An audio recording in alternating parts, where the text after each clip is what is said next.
From the past Civil Engineering Board exam last November 2011, a light grade steel channel was used as a purlin of a truss. The top chord of the truss is inclined one vertical and horizontal, and having a distance between the trusses of 6 meters. The purlin has a weight of 79 newtons per meter and space 1.2 meter on center. The dead load and live load of the roof are 720 Pascal and 1000 Pascal, wherein wind load having a value of 1440 Pascal.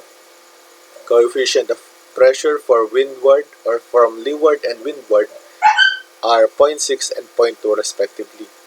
Assume all loads passes through the centroid of the section. The properties of the section or C200 by 76 mm channel, section modulus along x-axis having a value of 6.19 times 10 raised to 4 cubic millimeter, and section modulus along y-axis having a value of 100 or 1.38 times 10 raised to 4 millimeter cube. Allowable bending stress along x and y axis are the same, having a value of 207 megapascal. Question letter A, calculate the bending stress along x-axis or yung actual bending stress along x-axis for dead load and live load computation. And letter B, calculate the actual bending stress along y-axis for dead load and live load computation. And for letter C, calculate the ratio of the actual to allowable bending stress for the load computation 0.75 multiplied by the summation of dead load, live load, and the wind load at the windward side. So, sa figure 1, nandito yung spacing ng ating channel having 1.2 meter distance. So, meron tayong inclination dito o yung kanyang slope na 1:4 na pwede na natin i-compute agad si theta. Okay, so this is the theta. So, given opposite and adjacent, ito yung kanyang right angle. So, pwede na natin i-compute si angle having the inverse function of the tangent 1/4. Okay, kapag kinocompute natin yan, makakakuha tayo ng value na 14.04 degrees. Yan ang ating angle na inclined. Okay, next figure, ito yung ating roof framing plan. Okay, dito sa vertical position is yung ating truss. Okay, ito yung truss having a distance truss to truss is 6 meters. Okay, wherein yung mga horizontal lines naman natin na ito ay yung natin mga purlins. Ito yung mga channels natin. Okay, so meron silang para-pares na spacing na 1.2 meter on center. Okay, so mapapansin natin yung mga loadings natin sa roof ay in terms of Pascal.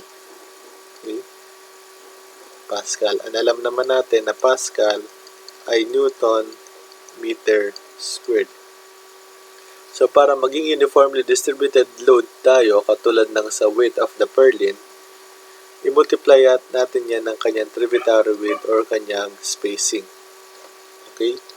So, kung babalikan natin yung figure, so, kalahati, consider natin ng isang channel na ito. Kalahati sa kanyang kabila.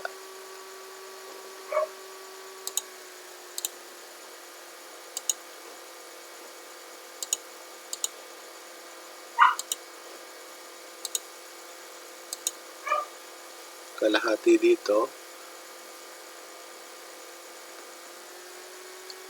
At kalahati din dito. Ito yung ating tributary width.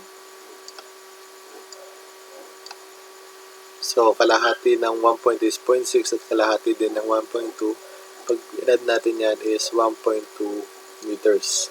So, yun yung ating tributary area or tributary width para sa framing plan na ito. Okay? So, i-compute na natin si bending stress along x-axis, and alam din natin na bending stress can be solved using the formula M over Sx. Okay? Sa y-axis naman, FBY, so this is normal, and MT or moment along tangential axis SY. Okay? Pwede na natin i-compute. So, based sa ating blow-up detail, okay, so meron tayong angle dito na 14.04 degrees. Okay? So, sinabi natin na yung loadings natin or yung load ay nagpapass through the centroid of the section. Actually, hindi ito yung centroid ng channel, di ba? So, naka-offset siya dito. Okay. Pero for the sake of this problem, para at basihan natin sa picture, so yung centroid natin ay, o yung loadings natin ay nagpapass through the centroid of the section or sa channel natin.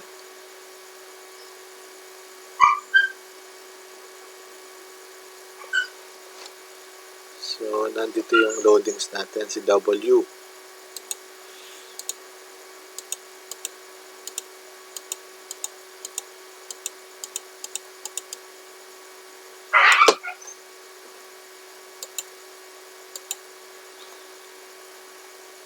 Nandito si W.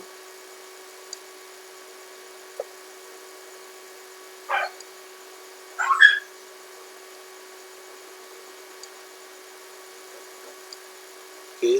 Kung ano yung tinilt ng ating section or yung kanyang angle dito, yung same thing din magiging angle natin dito. Okay. Kapag nag-tilt tayo, definitely magkakaroon yan ng components. Ito yung ating right angle. Okay. So, yung load or force na nag-a-act dito ay tinatawag natin na normal force. Okay, or normal load.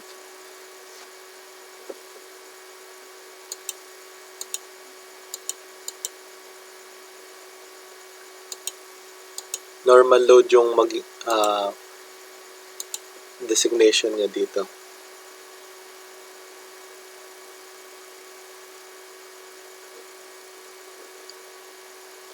So, since this is along the adjacent side of the plane, so yung W normal natin is equals to W cosine theta. Okay? Sa kabilang banda naman, yung kanyang tangential component along dito is same din lang dito. Okay? By the principle of our engineering mechanics. Okay? So, ang ating W tangential ay equals sa W sine theta din. Okay? After natin malaman ng loadings natin or yung normal and tangential, i-compute natin ngayon si W, kung ano ba yung value ni W. Okay? So, since pinapakonsider sa problem letter A and B, yung dead load plus live load, i-compute natin yung mga loadings natin based sa dead load and live load. So, sa roof load, meron tayong dead load na 720 Pascal or Newton per meter squared multiply by ang kanyang spacing kanina or tributary width or 1.2. So, yung dead load natin along roof ay 864 Newton meter. Yun sa roof. Okay? Ngayon naman, yung sa live load, meron tayong 1,000 Pascal or Newton meter squared multiply by spacing again 1.2 meters. Cancel yung meters para maging Newton meter. So, yung live load natin sa roof ay 1,200 Newton meter. Okay? So, aside sa roof, meron tayong another dead load. Yun yung purlins. Okay? So, weight of the purlin for purlin ay 79 Newton per meter. So, there's no need to compute or multiply ang kanyang tributary width dahil yung weight natin dito sa purlin ay naka-in terms of Newton and millimeter na siya. Okay? So, pag-add natin, W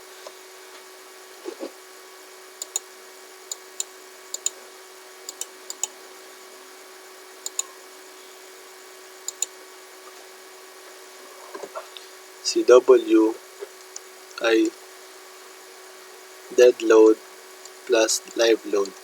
Okay? So, para sa dead load, meron tayong 864 Newton meter plus 79 Newton meter plus 1,200 Newton meter. So, para sa ating W total or weight total ng dead load and live load, meron tayong value na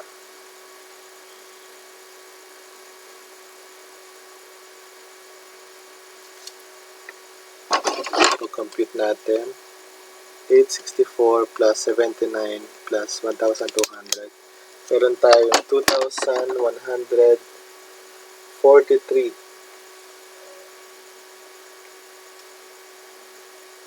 na loadings. So, 2,143 Newton meter. Yun yung ating weight sa dead load and live load.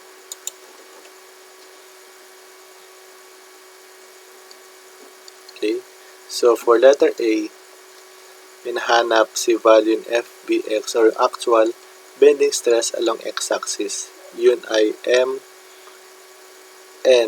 over SX. Okay? Para makuha natin si normal moment or moment along normal axis, kailangan natin makompute si W. This is total para hindi kayo malito. So, W normal L squared over 8. Okay? So, unahin muna natin si compute si moment normal.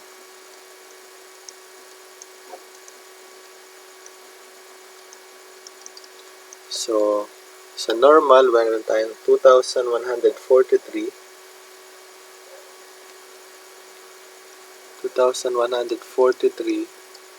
cosine 14.04.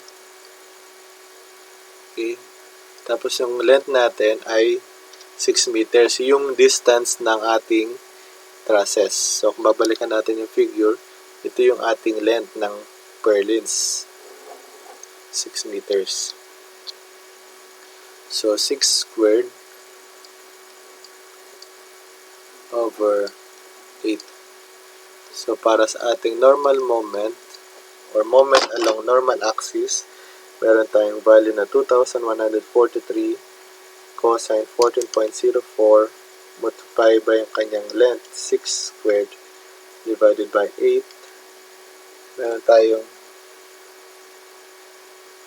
9355.42 anong unit. So, this is Newton and meter. So, yung unit natin dito is Newton meter.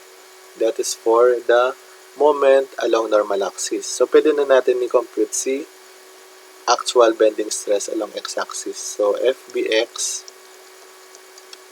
naroon tayong value na 9355.42 divided by ang kanyang section modulus na 6.19 times 10 raised to 4 millimeter cube. Meron tayong 6.19 times 10 raised to 4 millimeter cube.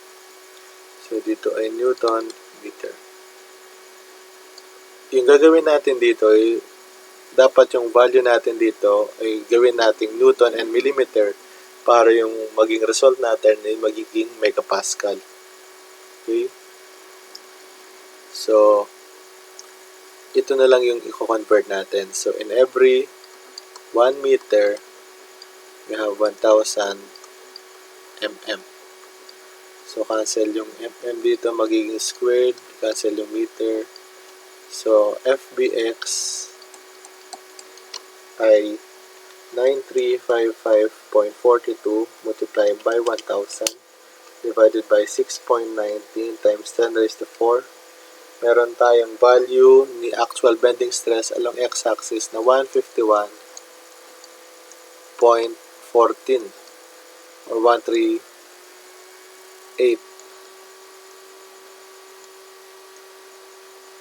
megapascal. Kasi ang megapascal is Newton millimeter squared. Kaya bending stress along x-axis, actual bending stress along x-axis ay 151.138 megapascal. Okay? Dito ko. So, this one yung kinonsider natin. Itong loading na ito. Itong normal sa kanya. Okay? So, yung tangential is ito. Ito yung nag-a-act or ito yung may effect sa y-axis.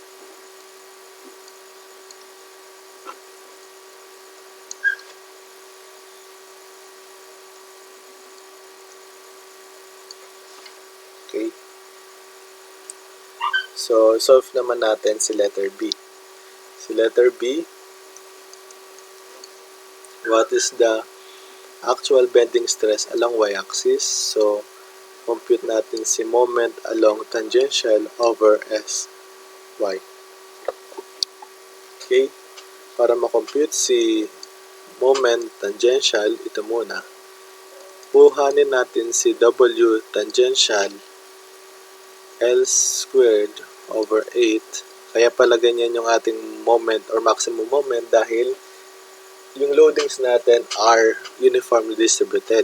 So, sa mga simple span or simply supported, yung maximum moment na pwede natin ma-obtain or makuha or ma-solve ay WL squared over 8. Kaya yan yung ating formula for the maximum moment.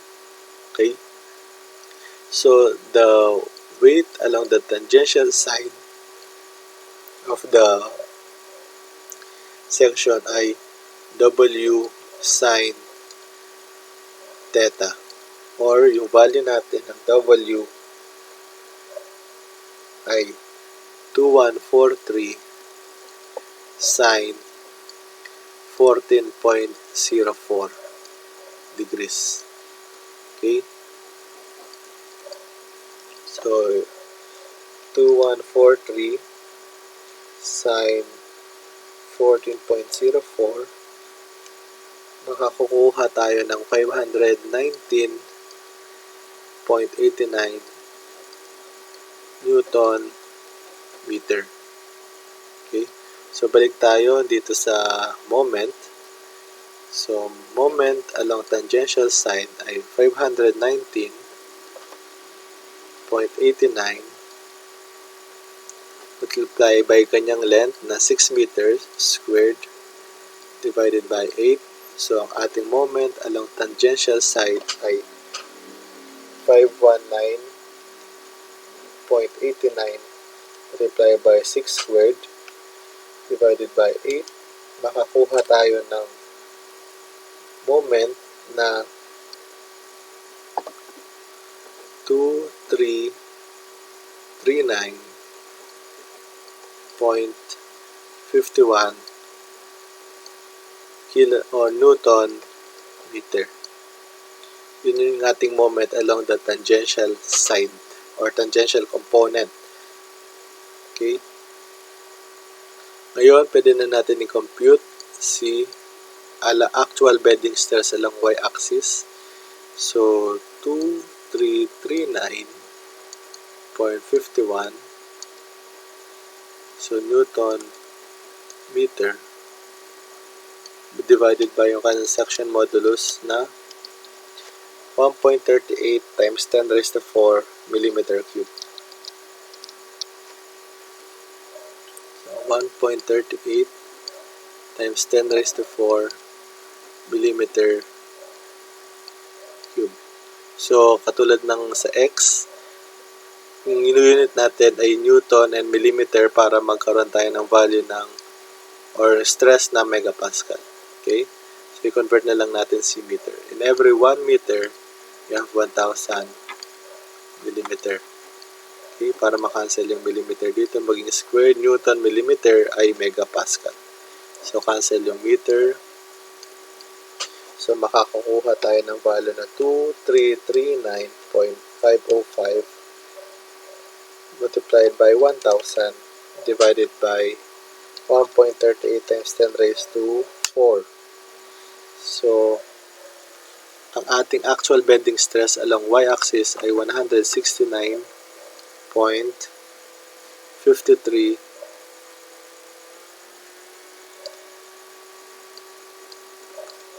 megapascal.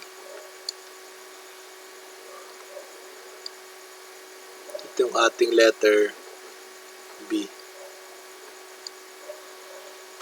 Okay. Next naman, so magdagdag tayo ng slide.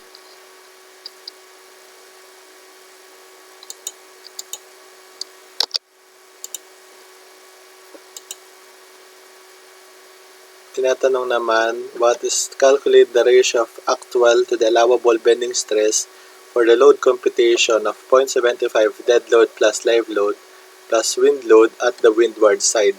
Okay.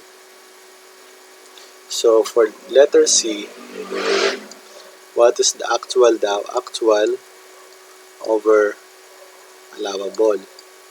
Okay. Since naka-bending stress tayo or biaxial bending, so kukompute natin si actual bending stress along y-axis divided by yung kanyang allowable plus the actual bending stress along y-axis divided by the actual bending stress or allowable bending stress along y-axis.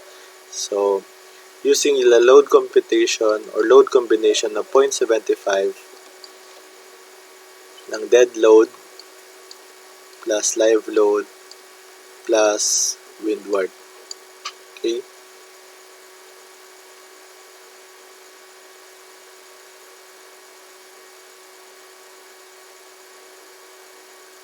So, sa dead load and live load kanina, meron na tayong value na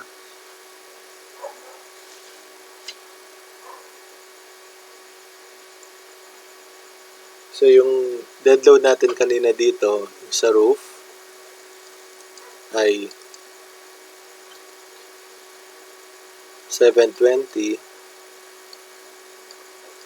multiply by 1.2 para sa kanyang dead load. Tapos 1,000 multiply by 1.2 para sa kanyang live load. Okay.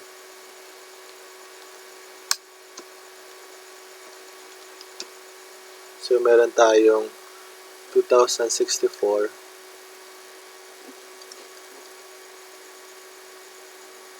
Newton per meter para sa roof. Sa purlins naman, meron tayong dead load na 79 Newton per meter.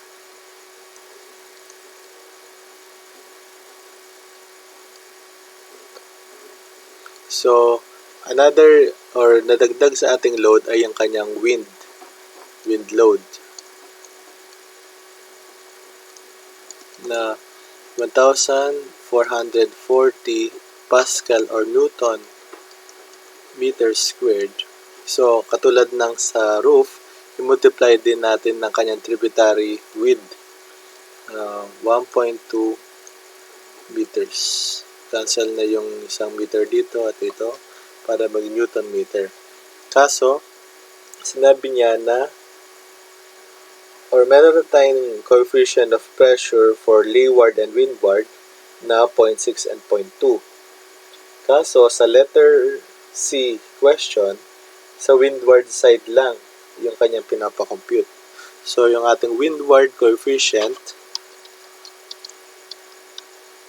so leeward is 0.6 and windward is 0.2. Okay? So, i-multiply natin ng kanyang windward coefficient. So, that is 0.2. So, yung wind load natin, 1,440 times 1.2 times 0.2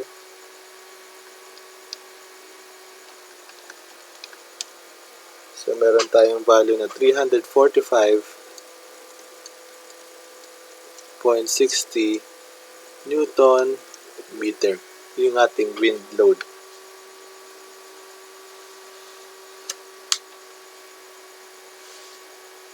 Okay? So, i-compute natin si actual X muna. Iba to dun sa na-compute natin dahil dito is consider na natin si wind. Okay? So, FBX, katulad ng kanina, M normal over SX, wherein MN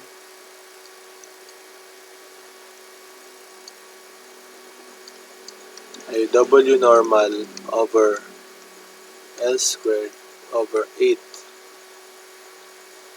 Okay? Normal is, i-add muna natin si W. Okay? W ay 345.60 or 2064 plus 79 plus 345.6 ang ating wind or weight 2064 plus 79 plus 345.6 ay 2488.6 kaso pinapamultiply pa yan ng 0.75. Okay, so yung weight natin ay 1866.45.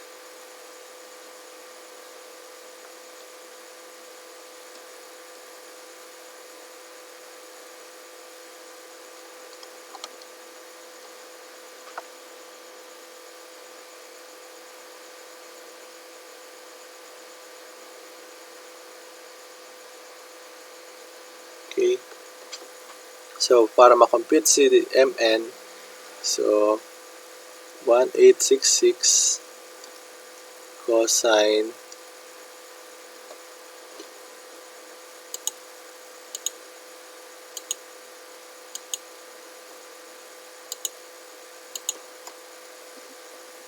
this one is Newton meter. So, 1866 cosine, then yung angle, so 14.04. This is for the MN or WN. So, yung kanyang L, 6 squared over 8. MN natin, having a value of 1866 cosine or 1866.45.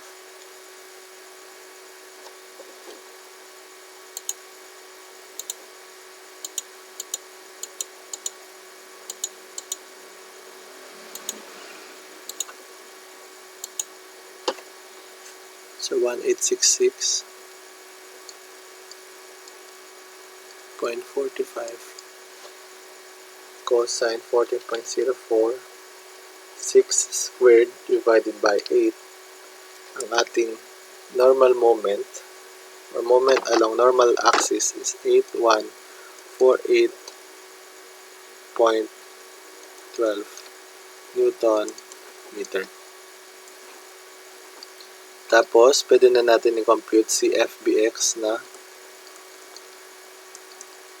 8148 Newton meter divided by section modulus natin na 6.19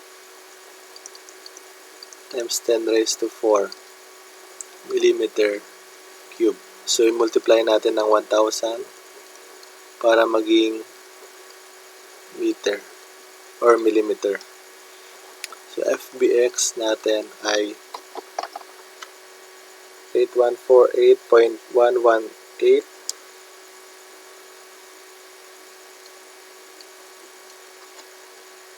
8148.12 times 1,000 divided by 6.19 times 10 raised to 4. So, meron tayong FBX na 131.63 megapascal. So, meron na tayo dito. Okay. So, next naman natin ay si FBY.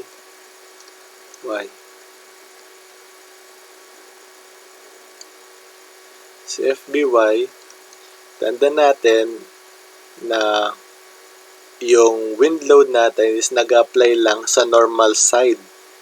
Okay? Hindi siya nag-apply sa tangential side ng section. So, ibig sabihin, yung loadings natin dito is hindi nag-govern si wind load or hindi nag-govern si 345.6. Okay? So, sa actual bending stress along y-axis, si dead load and live load lang ang nag-govern. Wala si wind load. Okay? Again, kasi si wind load is nag-apply lang sa normal side ng ating section or ng roof. Okay? So, i-compute natin ulit si W for this actual bending stress.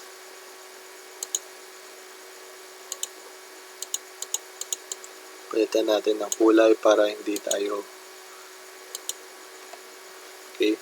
So, magkakaroon tayo ng panibagong W. Wala na ito. Okay? So, 2064 plus 79. Si dead load lang ito at saka si live load. Multiply na natin ng 0.75. So, W 2064 plus 79 times 0.75 may 1607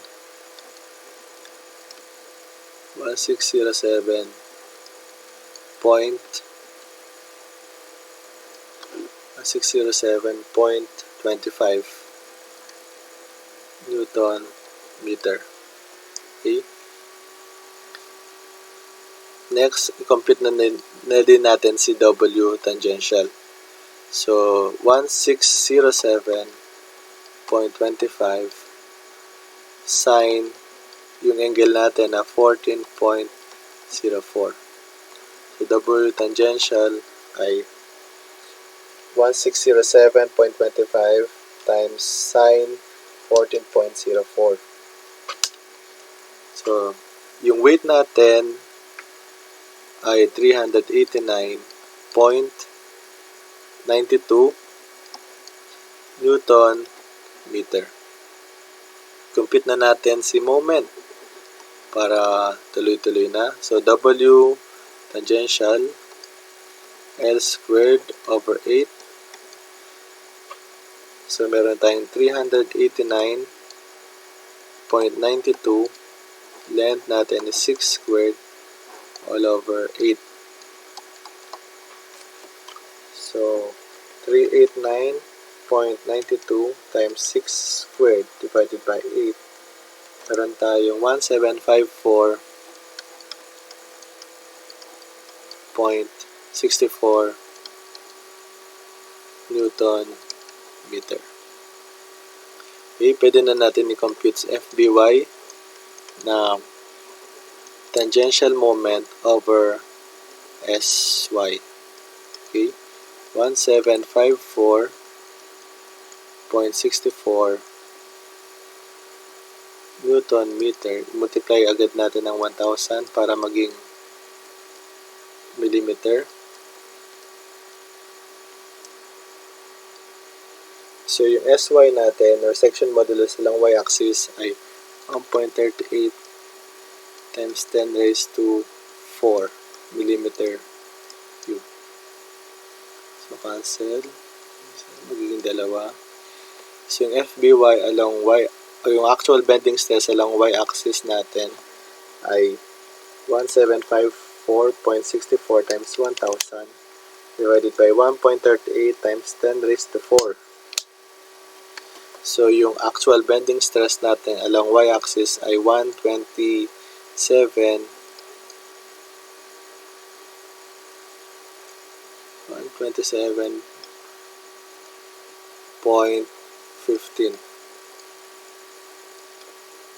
megapascal.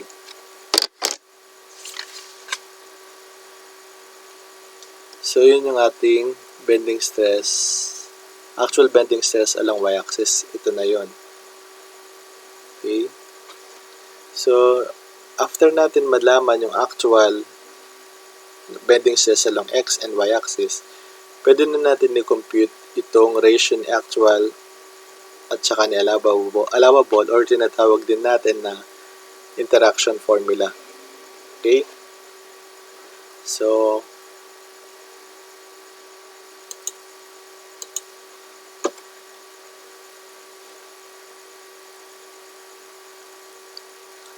si actual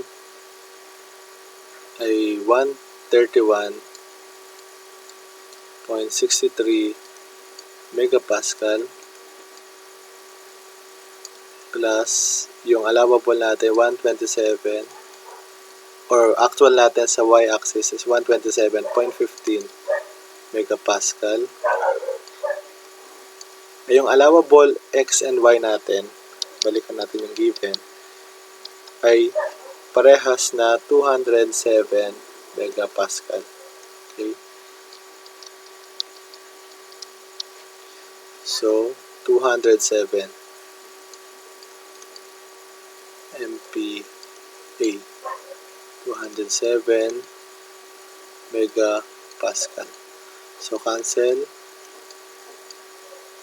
So, ang ating allowable or ratio na actual and allowable ay 131.63 divided by 207 plus 127.15 divided by 207.